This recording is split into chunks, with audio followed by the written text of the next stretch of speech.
If you think a runaway noble cannot build a kingdom, wait until Suluan meets the wilderness. He had no army, no land, and almost no shame. But he carried a game system in his soul, and the frontier was about to learn his name. Suluan sat on top of a trade cart, chewing straw like a man with no worries. Around him, mercenaries laughed over the rumor that had chased him out of Colin City. They said he had run because he slept with another man's wife. Suluan called it a strategic relocation. In his mind, Lady Elizabeth Gia was not a scandal. She was true romance wrapped in moonlit balls and whispered promises. The mercenaries did not believe a word of it. That was fine because people had been laughing at Suluan for years.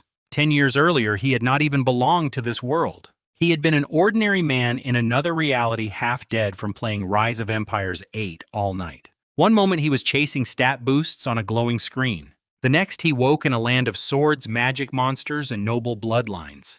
His new body belonged to an orphaned merchant boy. Bandits had killed the boy's father. Grief had taken the boy's mother soon after. Into that ruined life, Suluan arrived with memories from another world. He also arrived with something far more dangerous than memories. A complete game system had followed him into his mind. Every battle gave him experience. Every victory pushed his level higher. Every enemy became a number waiting to be harvested. Even stranger, he began with the starter abilities of Xiao Yun, the legendary warrior. His strength rose beyond normal limits. His constitution hardened like forged iron. His attack speed became absurd. The brave trait made his critical strikes explode with terrifying force. In a city full of gangs, knights, and arrogant young masters, Suluan climbed fast. Street thugs fell first. Cocky knights followed. The arena became his private hunting ground. Gold filled his purse. Noble families begged him to swear loyalty. They wanted him as a proper knight with a proper master. Suluan had crossed dimensions, but not to kneel forever. He rejected their offers and enjoyed his freedom. That freedom came with other temptations. When a man was handsome, rich, and stronger than most knights, noble ladies noticed. The former Countess of Colin made him her guardian knight. The title sounded honorable. The duties were less honorable and far more dangerous. Miss Adele, Miss Mary, and Lady Celia soon entered the same orbit. Suluan's social calendar became more crowded than a royal banquet. For a while he thought he could handle every secret romance. Then the masquerade ball happened.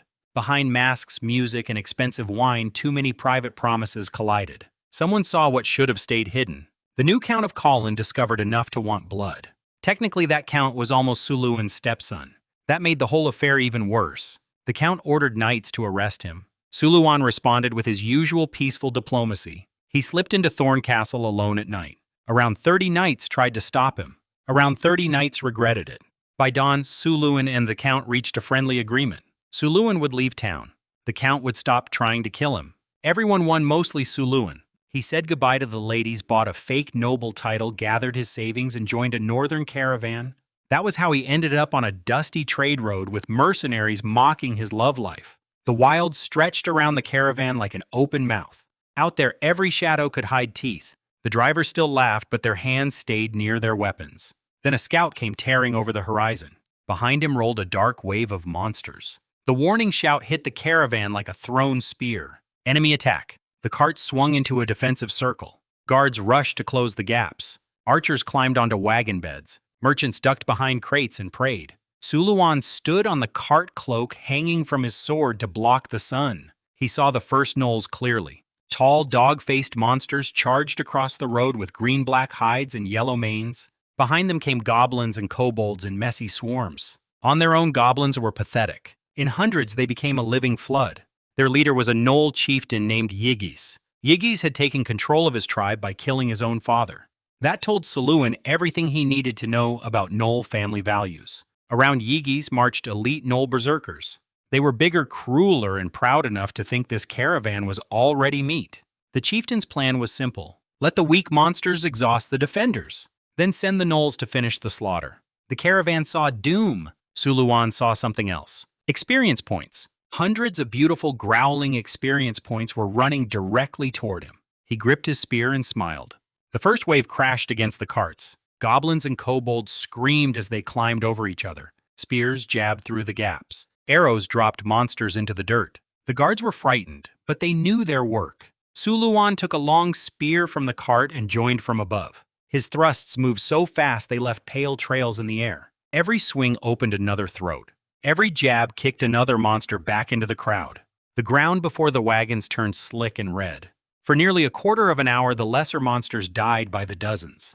The gnolls watched from behind, letting their fodder bleed first. 2 caravan men were dragged away. Their screams ended under claws and teeth. The goblins finally began to panic. Then Ygis roared. 100 gnolls charged. The mood inside the circle collapsed. Faces went white. Hands shook on weapon shafts. Even the captain's voice cracked when he ordered the men to stand. Suluan was already moving. He jumped down from the cart with the spear in hand. The flying horse ability ignited through his legs. His body blurred forward. He tore through the last goblins like a blade through wet paper. Their fragile courage shattered at once. Then he hit the gnoll line. The first gnoll bared its teeth at him. It imagined ripping open a human throat. Instead, Suluan's spear punched through its chest and lifted its massive body from the ground. The other gnolls did not retreat. They rushed him with spiked clubs. Suluan spun the spear and released spinning cherry blossom. Waves of battle energy spiraled outward. The gnolls in range flew backward, covered in deep wounds. The caravan guards froze on the carts. For the first time that day, fear left their eyes. In a few breaths, more than 30 gnolls dropped. The caravan's morale surged. Ygis saw his hunting party being carved apart and lost control. He howled for every elite berserker to charge with him. 30 heavy gnolls thundered toward one man. Suluan did not step back. He ran to meet them. When the distance closed, he activated Thunderlance. Power erupted through his body. Bones cracked and muscles swelled. He grew taller, broader, and brighter with blue lightning. Static locked the nearest berserkers in place. Storm rain followed. Lightning wrapped around the spear like a living snake. Suluan spun at once. Thunderballs burst outward in every direction. Gnoll berserkers became blackened shapes frozen in mid-charge. Ygis took lightning to the chest and stumbled smoking and stunned. Before the chieftain could howl again, Suluan's spear pierced his throat. The boss fell. The battle ended in the only language monsters understood. After Ygis died, the remaining horde broke. Goblins fled. Kobolds crawled over each other to escape. Gnolls scattered into the grass with panic in their eyes. Suluan did not let many go. Each fleeing gnoll carried experience over its head. To him, letting them run was like throwing gold into the wind. He chased until his speed could not reach every shadow. When the dust settled, the battlefield was buried under monster corpses. The system chimed inside his mind. Battle complete. Glorious victory. The kill count reached 258 enemies. Only 2 caravan guards had died. Experience poured into him. A bonus followed. Level 12 arrived with fresh attribute points, skill points, steel ingots, and a silver treasure chest. Suluan almost loved the smell of burnt gnoll. His stats were already absurd. Strength, agility, constitution, and spirit all stood far above normal men. Trained soldiers looked impressive until compared to him. His spear and sword skills had climbed into terrifying ranges. Even charisma had become a weapon. The system practically confirmed he could earn a living with his face alone. Under his command, troops held together longer than ordinary men. His presence turned fear into stubborn courage. Some skills had changed after crossing into reality. The repeating crossbow skill no longer summoned siege carts. Instead, it gave him real engineering knowledge. He could build a crossbow engine from scratch. It could punch through knight armor at 100 meters. It was also slow, expensive, and painfully impractical. Suluan had already sold one for parts. Sometimes the coolest toys were the least useful. After the battle, the caravan manager approached with a grateful smile. He thanked Suluan for selfless assistance. Suluan put an arm around his shoulders and corrected him immediately. There had been nothing selfless about saving the caravan. The goods were intact. The people were mostly intact. Payment was only natural. The manager stared at the dead monsters, then at Suluan's shameless grin. He sighed like a man surrendering to fate. A heavy purse changed hands. 50 gold nars clinked inside. Suluan wished him safe travels and promised the same rates next time. The mercenaries watched in stunned silence. No wonder this man had become a noble, even a fake one. With that much shamelessness, he could become emperor. The caravan burned the remains of the 2 dead guards. Monster corpses were left for wild dogs, hyenas, and worse monsters. The loot was nearly worthless. Most enemies had carried sticks, crude blades, and clothing no sane person wanted to touch. Still, the caravan moved again with a different mood. The mercenaries who had mocked Suluan now watched him with careful respect. A man who killed over 200 monsters in one afternoon stopped being a joke. Suluan cared more about his rewards. His inventory held around 6,000 gold nars, refined steel, and 1 silver chest. He opened the chest with the excitement of a gambler watching dice roll. Cheap sparkles flashed across his vision. Inside waited beast face iron armor forged from 100 times refined steel. It was light tough and carried the rigid body effect. Regular attacks would now glance off him like rain off stone. The armor required level 12. He had reached level 12 only minutes earlier. Even the system seemed to enjoy giving him cheat codes. With one skill point, he learned Life Remedy. It was a basic healing spell, but basic healing was still healing. After that, the road north became painfully quiet. Monsters avoided the caravan. Bandits chose survival. Suluan's experience grind dried up completely. For him, peace was almost offensive. 3 days later, a dark line rose on the horizon.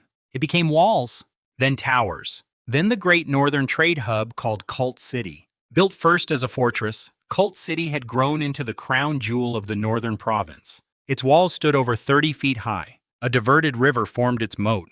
Watchtowers turned every approach into a killing field. House Siavoy ruled the city beneath banners of crossed swords and shields. Merchants streamed through its gates with furs, gems, dwarven ironwork, and desert goods. Suluan entered with gold in his pocket armor, in his inventory, and no angry husbands nearby. Life looked beautiful again. He left the caravan and chose a loud tavern in the lower district. The air smelled of ale, sweat, hot food, and bad decisions. Mercenaries gambled at tables and argued over nothing.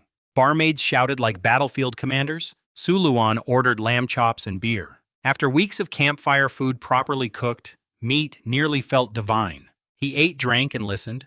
A mercenary tavern was a free newspaper if a person could ignore the nonsense. He learned prices first. A decent axe cost silver. A military-grade sword cost gold. Chainmail could equal years of a common family savings. Full-plate armor belonged to knights because everyone else was too poor to dream. With 6,000 gold, Suluan could arm a small professional force. But he had not come north merely to buy weapons. He wanted land. He wanted a territory.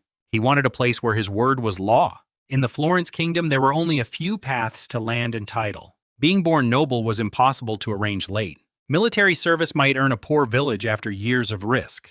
Marrying rich had nearly worked in Collin City until jealousy ruined everything. Swearing loyalty to a greater noble meant selling not only himself but his future bloodline. That left the frontier charter. A noble could buy permission to enter the wilds and carve out territory. If he survived, the land became his. If he failed, the wilderness would eat his dream and bones together. For Suluan, that sounded better than kneeling forever. The noble council building rose near the Lord's mansion, huge and arrogant. Granite pillars, heroic carvings, and bronze horsemen announced that paperwork could be just as expensive as war. A guard stopped Suluan at the steps. Suluan showed his badge and said he wanted a frontier charter. The guard stared, then led him inside. The main hall looked like a cathedral dedicated to money. A mural of the kingdom's founding war covered the dome. Clerks hurried through the polished space. The office door alone was ironwood, a rare northern material hard as steel and light as shieldwood. Behind it slept Sir Julian, a chubby noble with pillow marks on his cheek. He woke only after repeated knocking. When he heard the request, his eyes widened. Frontier charters almost never sold. Too many nobles had marched out with dreams and returned with nothing. Hundreds of abandoned settlements rotted beyond the border. Julian warned Suluan that adventure novels lied. The frontier was not romantic. It was mud-hunger, monsters, and failure. Suluan thanked him and claimed he knew exactly what he was doing. Julian shrugged and placed the parchment down.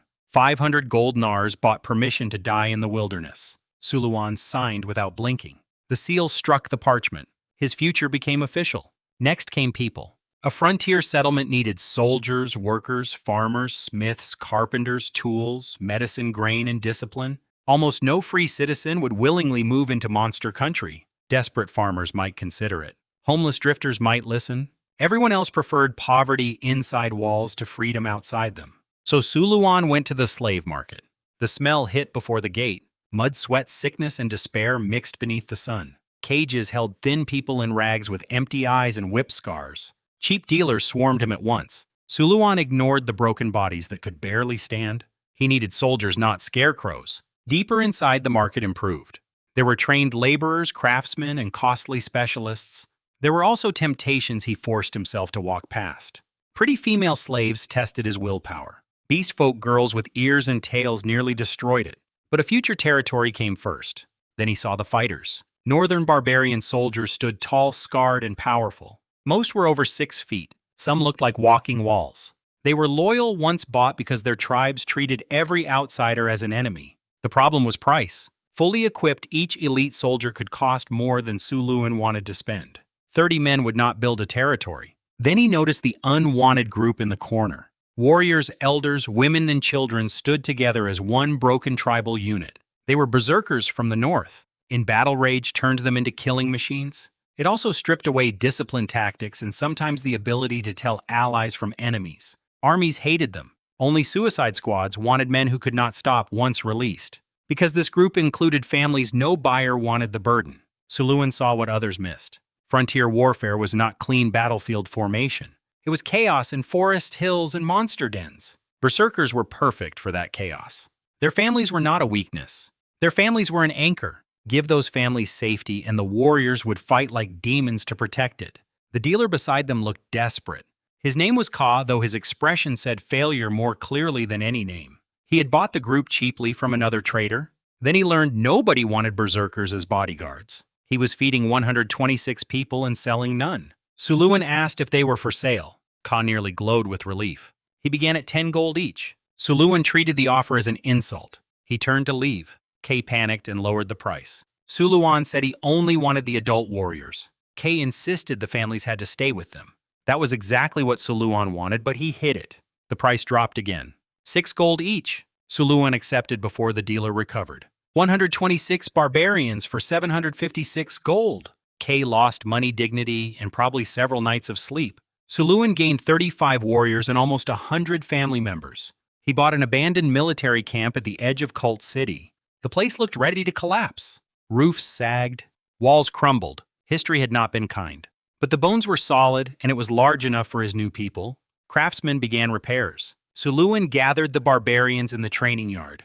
They stared at him with cold eyes. They did not look grateful. They looked like wolves measuring a new zookeeper. The largest man stepped forward.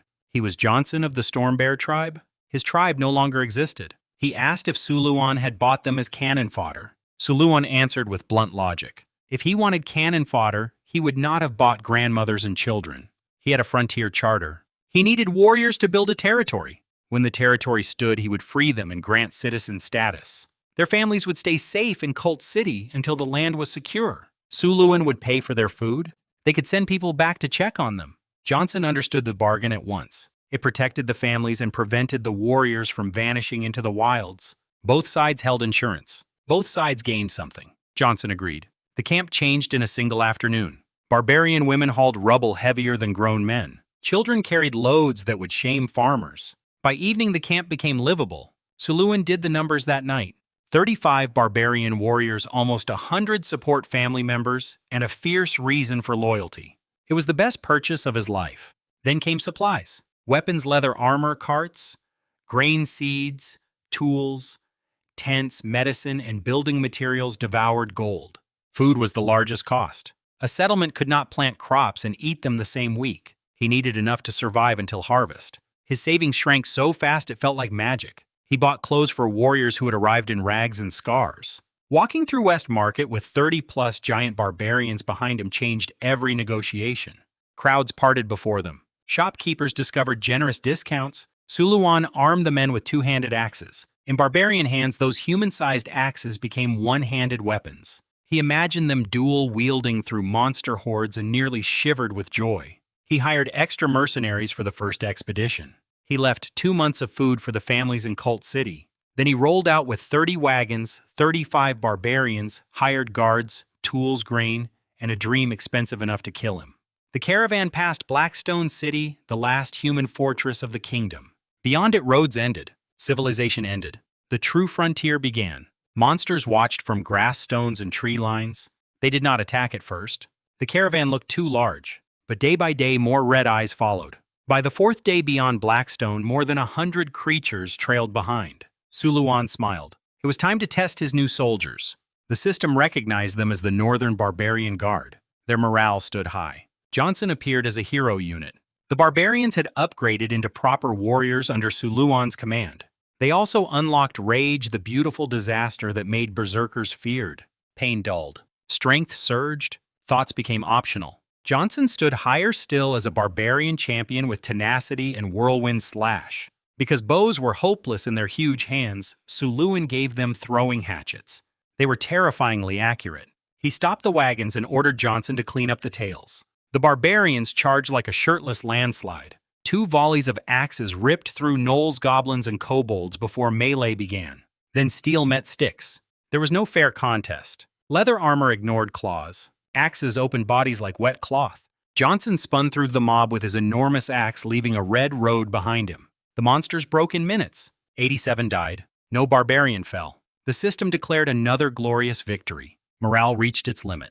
The warriors returned, clutching every throwing hatchet like sacred relics. Steel was precious, and Suluan refused to throw gold away after enemies. The path ahead grew quiet. Suluan led the convoy much deeper than the charter required. A larger risk meant a larger future. After days of scouting, he found the place. 2 rivers, the red sand and the white water, curved around raised ground. The hill was not tall, but it was firm and defensible. Below it stretched fertile floodplain fed by centuries of river silt. There was waterfish farmland, high ground, and natural defense. Suluan looked over the land and made his decision. They would stop there. This would be home. The camp rose beside the river within hours. Tents snapped open. Fires burned. The rivers yielded fish so easily that Suluan almost cried. Barbarians gathered wild onions, ginger, and herbs. Fish stew replaced trail food. For one evening, the frontier looked peaceful. Then reality returned with winter behind it. The north would freeze men who slept under canvas. Suluan needed walls, roofs, farms, roads, storage, and workers before the cold arrived. His own force was too small, but the wilderness contained plenty of free labor. Goblins and kobolds were poor fighters, but they could carry rocks and chop wood. So Suluan went hunting for employees. He and the barbarians swept nearby monster tribes. The goal was capture, not slaughter. That made the work harder. Terrified goblins scattered like leaves in a storm. Suluan split his men into squads. One group attacked. Johnson waited on escape routes. Panicked monsters ran straight into nets and ropes. Day by day, the pens filled with goblins and kobolds. The first large kobold village held around 200. Suluan attacked with 15 barbarians after placing Johnson in ambush. The kobolds thought numbers meant victory. 2 volleys of hatchets corrected them. The charge shattered their courage. Suluan ordered his men to herd instead of kill. The fleeing kobolds ran themselves exhausted. Trip ropes dropped the front ranks. Nets fell over the pile. Some kobolds surrendered so quickly that they helped bind their own neighbors. Suluan respected that shameless survival instinct. More than 160 healthy prisoners joined the workforce. The badly wounded were not worth medicine. Frontier math was ugly. Medicine cost gold. Kobolds cost nothing. Back at camp, even prisoners received leftovers. Fish bones and cold soup were feasts to them. They did not understand lines, so barbarians taught them with clubs. Within minutes, the world's crookedest food line existed. The next morning, kobolds dug, hauled, and chopped under watchful eyes. Some volunteered as overseers over their own kind. They were harsher than barbarians. Productivity improved at once. Suluan discovered that oppression became very efficient when the ambitious oppressed were promoted. Over the next days, more goblins and kobolds were captured. Gnolls were killed instead. They ate too much, fought too hard, and were too dangerous to leave inside camp. The first great project was the perimeter wall. No one had time for proper stone. They built with wooden stakes, mud reeds, and desperate energy. It was ugly and unreliable. It was also a beginning. When the final stretch closed, the system chimed. Territory interface unlocked. The report was both exciting and insulting.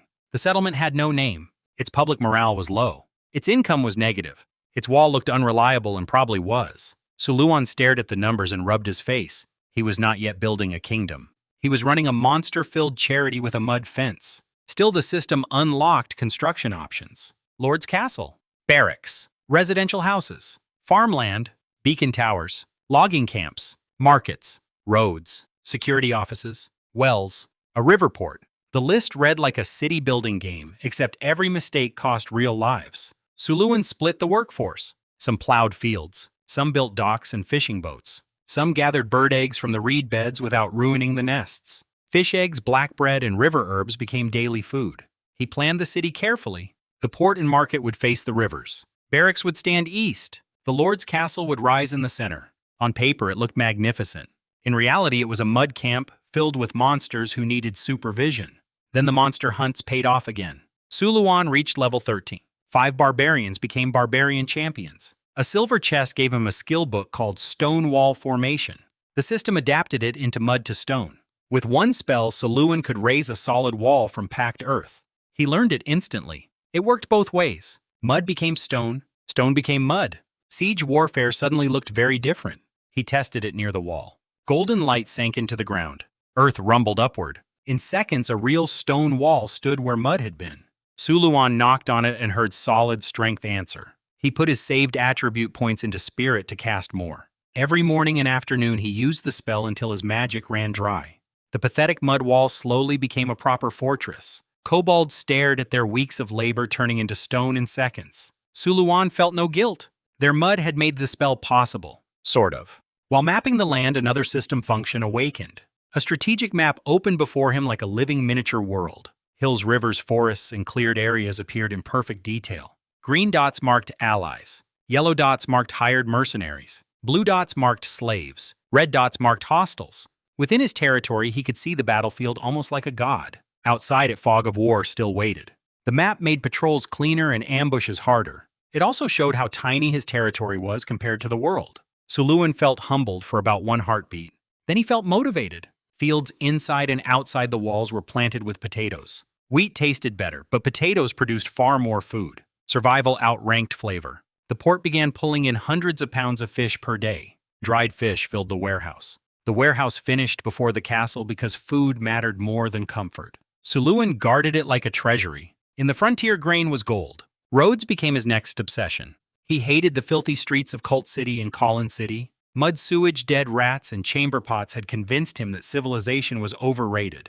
His city would not smell like a medieval toilet. He ordered hardened roads, drainage ditches, waste collection points, and future compost pits. Other lords boasted knights and bloodlines. Suluan planned sanitation. That might make him the most dangerous lord of them all. Then a beacon tower sent smoke into the sky. One column meant a small threat. Two meant at least 500 enemies. Suluan counted 2 black pillars rising from the northeast. The camp locked down at once. Goblins and kobolds were penned. Barbarians grabbed axes. Mercenaries rushed to positions. By then, many of Suluan's warriors had become champions. Johnson had advanced into a giant axe berserker. He looked less like a man and more like a natural disaster with a bald head.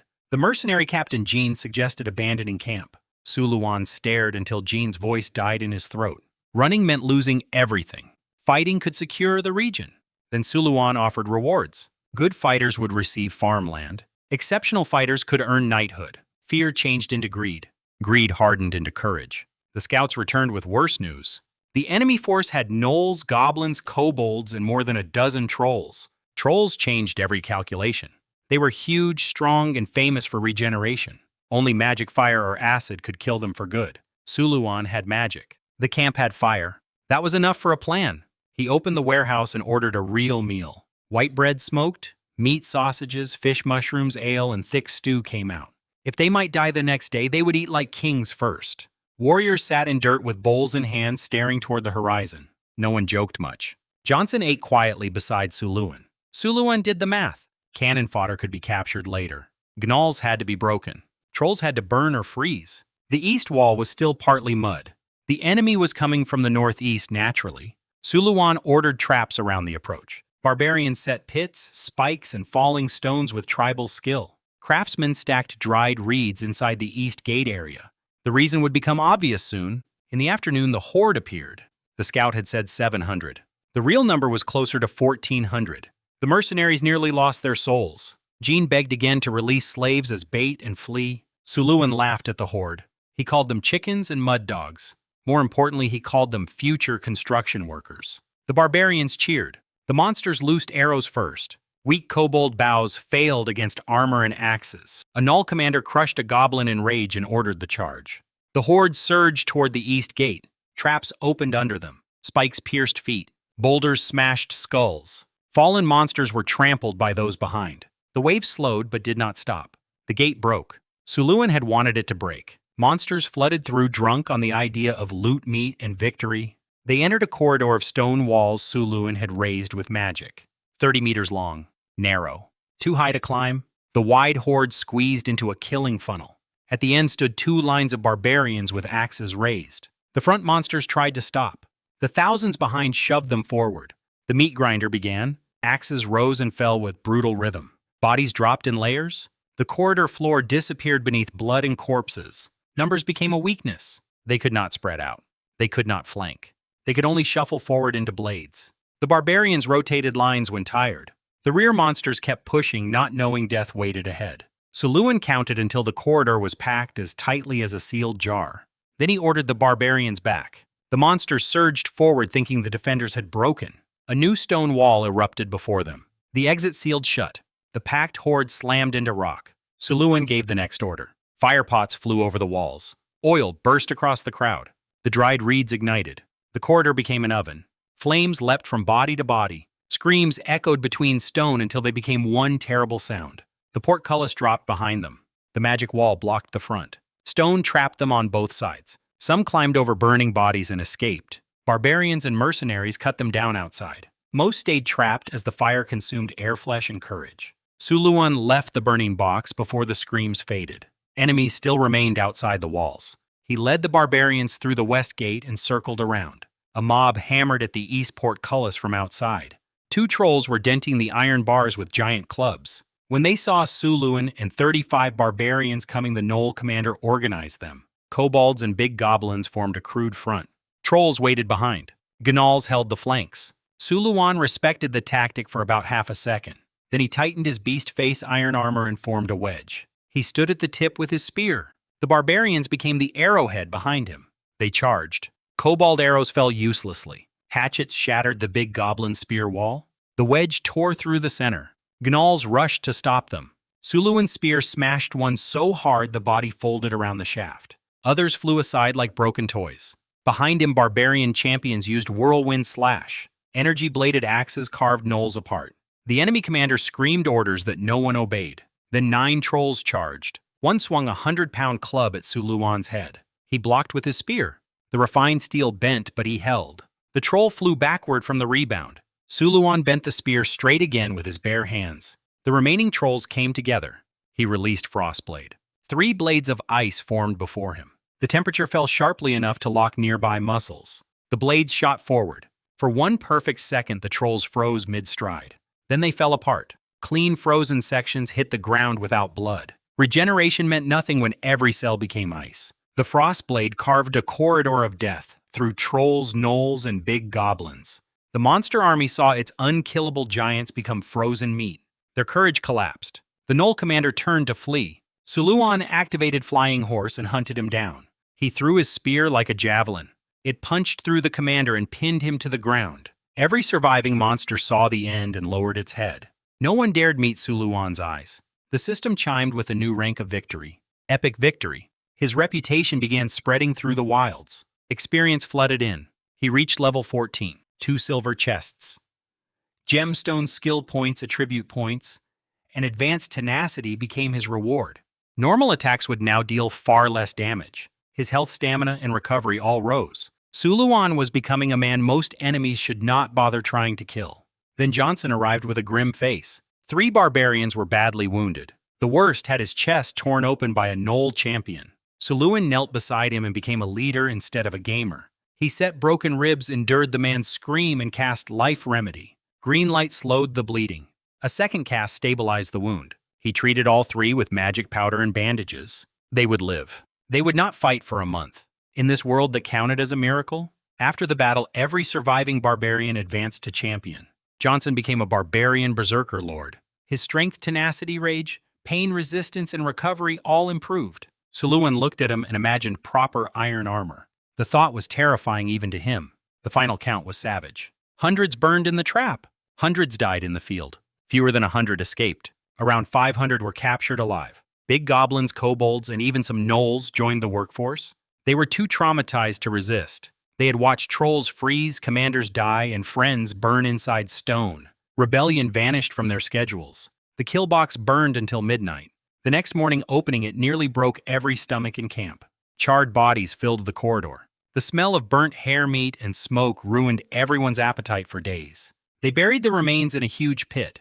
The east gate kept a faint scent of blood and ash. But the region went silent afterward. Small tribes moved far away. Stories spread through the wilds. Do not attack the humans on the hill. They burn armies and freeze trolls. Peace finally arrived, and peace made construction explode. With over 1,000 slaves, the port finished quickly. Fishing increased. Fields expanded. The settlement began to resemble a real town instead of an ambitious campsite. Then Suluan checked the accounts. Only 300 gold nars remained. He had started with more than 5,000. The title charter? Barbarians' weapons supplies, slaves, mercenaries, and war had eaten almost everything. Growth was fast. Cash was dying faster. Food consumption had doubled with the new prisoners. The territory needed merchants before it starved its own budget.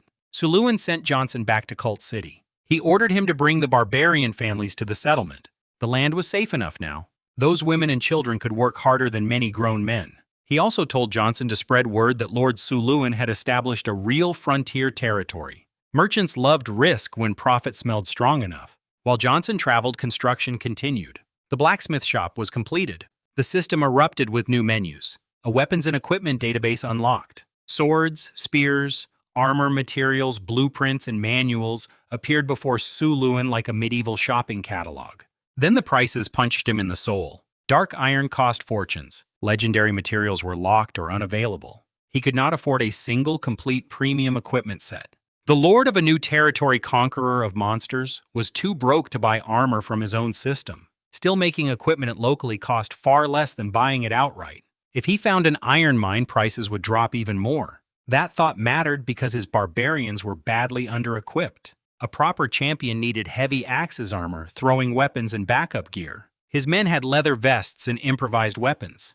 They were winning at half their potential. Suluan wanted to see them at full power. Bruce the blacksmith's slave became crucial. He had once owned a forge before gambling destroyed his life. Now a real smithy made his eyes shine again. Suluan ordered repairs first, farming tools second, and military gear after. Good work meant better rations and better quarters. Bruce promised to work day and night. Suluan also created contribution ranks for slaves. Lazy labor meant basic food. Skilled work meant better meals. Specialists could earn private space. Enough contribution could eventually buy freedom and citizen status. The threshold was high enough to profit Suluan first. The hope was real enough to double productivity. He had not removed exploitation.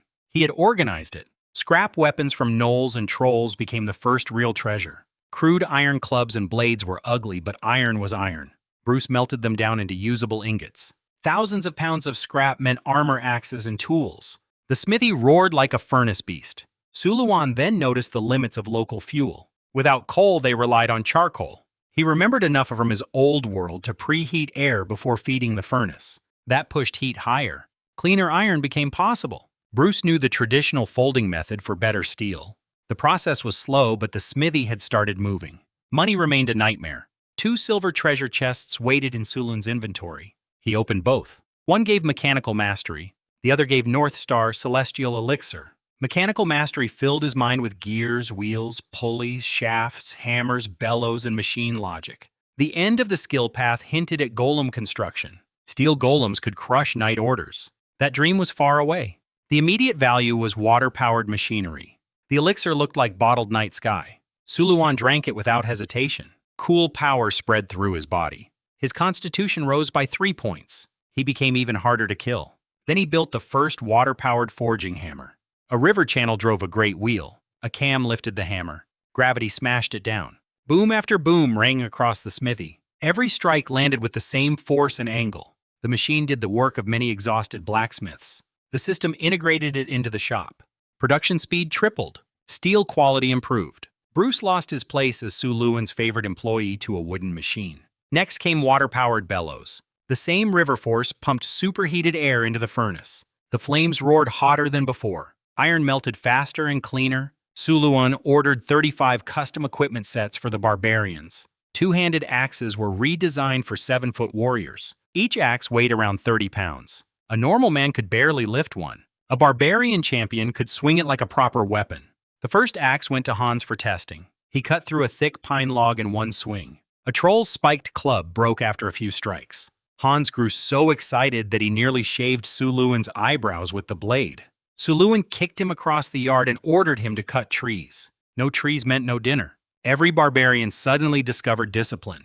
Armor tests followed. Half-plate protected chest, arms, and legs without turning warriors into stiff tin statues. Swords deflected. Arrows bounced. Against wilderness monsters armed with sticks, it was outrageous overkill. Suluan loved outrageous overkill. Meanwhile, the city layout advanced. The walls stretched 2 kilometers around the settlement. The plan was too large for an ordinary frontier town. Suluan had essentially started building a small city. Labor quality became the true bottleneck. Goblins and kobolds could dig and carry. They could not build real houses without supervision. So Suluan used simple mud and reed construction. Clay water-chopped reeds and wooden forms created thick, warm walls.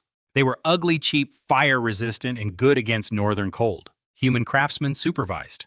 Big goblins and gnolls mixed and pounded clay. Barbarians cut timber for support frames. Everyone did the work their bodies suited best. Agriculture became Suluan's obsession. He surveyed the red sand and whitewater rivers. Their floodplains could hold enormous farmland. The soil was rich, the water close, and irrigation almost effortless. A fully cultivated river valley could feed tens of thousands. His little territory sat on an agricultural gold mine. He ordered goblins to clear land because goblins understood burning fields better than almost anything. Their farming method was usually arson and optimism. Under supervision, that became useful. His goal was 5,000 acres cultivated before winter. The food numbers were brutal. Barbarians ate like biological furnaces. Monster slaves ate less, but there were many. Craftsmen, mercenaries, families, and prisoners all consumed supplies. The warehouses that once looked full now looked fragile. Suluan kept patrolling for replacement labor and threats. The strategic map revealed a goblin camp northeast. He split the barbarians and hit the front with only 2 men. The goblin leader died from a hatchet before finishing his rallying cry. The camp collapsed in minutes. Survivors ran directly into waiting squads. Another 200 workers joined the territory. The weak who could not work were killed. It was harsh, but winter did not care about mercy. On a later patrol, the land rose toward the Candle Mountains. The Whitewater River came from those distant peaks. Autumn had turned this grass yellow and animals heavy. During lunch, a scout reported a huge herd of wild buffalo. Suluan dropped his meat. Buffalo meant plows' meat, leather milk, bone horns, and breeding stock. They were not animals. They were an economic miracle with legs. The herd held around 130 wild beasts. Each was enormous, aggressive, and powerful enough to gore bears. A stampede could smash men like cavalry. Luckily, barbarians knew buffalo. Their tribes had raised and tamed wild cattle for generations. The plan was to surround the herd and control the lead bull. Suluan walked toward the biggest bull. 3 smaller bulls charged him first. He punched each unconscious with careful force. Too much strength would kill them. Too little would get him trampled. Then the lead bull attacked. Over a ton of fury thundered across the plain. Suluan punched it in the face. The bull staggered, shook its head, and stood again. Suluan respected that. Then he jumped onto its back. The bull bucked, twisted, spun, and tried to launch him into the sky. Suluan held on like a storm nailed to its spine. His strength, agility, and constitution made throwing him almost impossible. After a long, furious ride, the bull exhausted itself. It lowered its head in defeat. Suluan patted it and accepted command of the herd. The lead bull called the others down. 130 buffalo followed Suluan home. He rode at their head like a frontier king made of bad decisions and good timing. The ground shook beneath the herd. Dust rose behind them. Even Suluan admitted it was one of the coolest moments of his life. Horses would have been faster, but horses were expensive and delicate. Buffalo ate grass, weeds, and whatever the ground offered.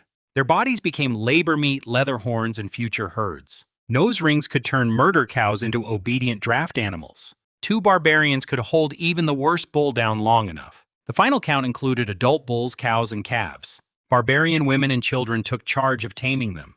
Those women could wrestle livestock while carrying babies.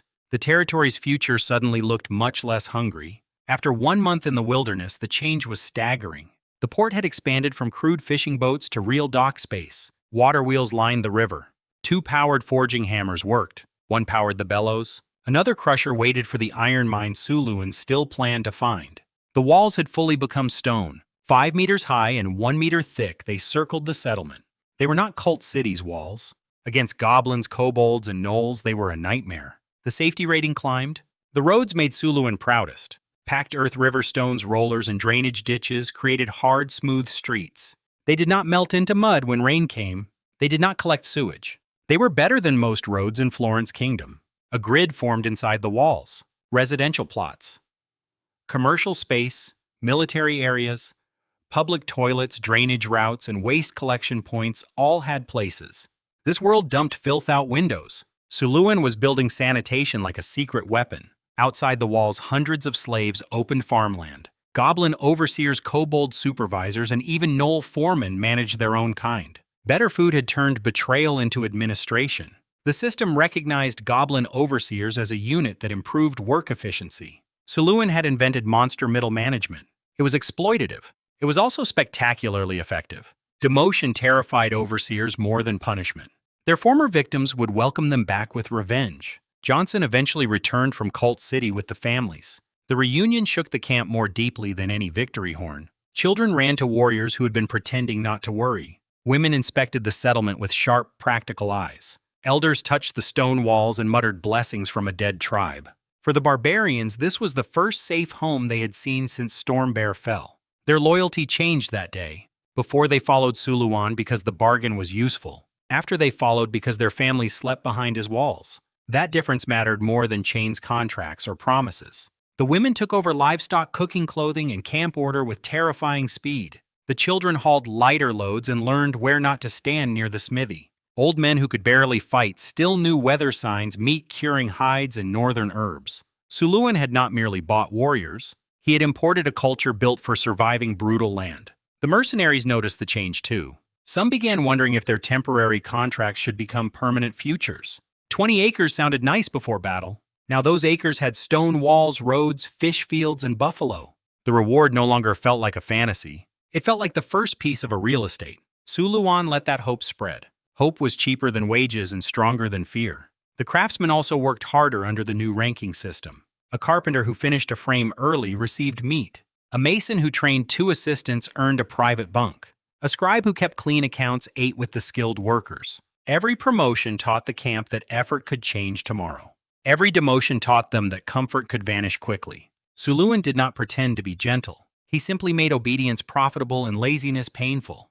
That was enough to turn chaos into routine. Morning horns divided the day. Labor crews marched to fields, walls, roads, and riverbanks. Smiths worked by heat and hammer. Fishermen cast nets before sunrise. Buffalo trainers cursed in northern dialects while wrestling stubborn bulls. Overseers barked commands in broken human speech. The camp sounded ugly, busy, and alive. At night, the lamps inside the walls made the hill glow faintly over the rivers. From a distance, it no longer looked like a temporary camp. It looked like a warning. The wilderness had thrown gnolls, trolls, hunger, mud, and fear at Suluan. None of it had stopped the walls from rising. None of it had stopped the roads from spreading. None of it had stopped the forges from singing. There were still problems everywhere. Gold was almost gone. Winter was close. The castle was a skeleton.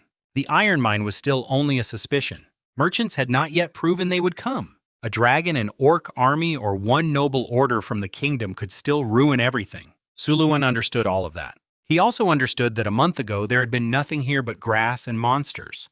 Now every passing day made the settlement harder to erase. Stone replaced mud. Steel replaced scrap. Buffalo replaced human exhaustion. Management replaced panic. Sanitation replaced filth. Fear slowly became belonging. Even the captured monsters learned the rhythm of the place. Work, eat, survive, obey. For them, that was already better than starving in the wild under crueler chiefs. For the humans and barbarians, it was the outline of a future. Suluan had not created paradise. He had created momentum. And momentum was the one thing every empire needed before it had glory. Standing near his unfinished castle, Suluan looked over the settlement. Stone walls gleamed in autumn light.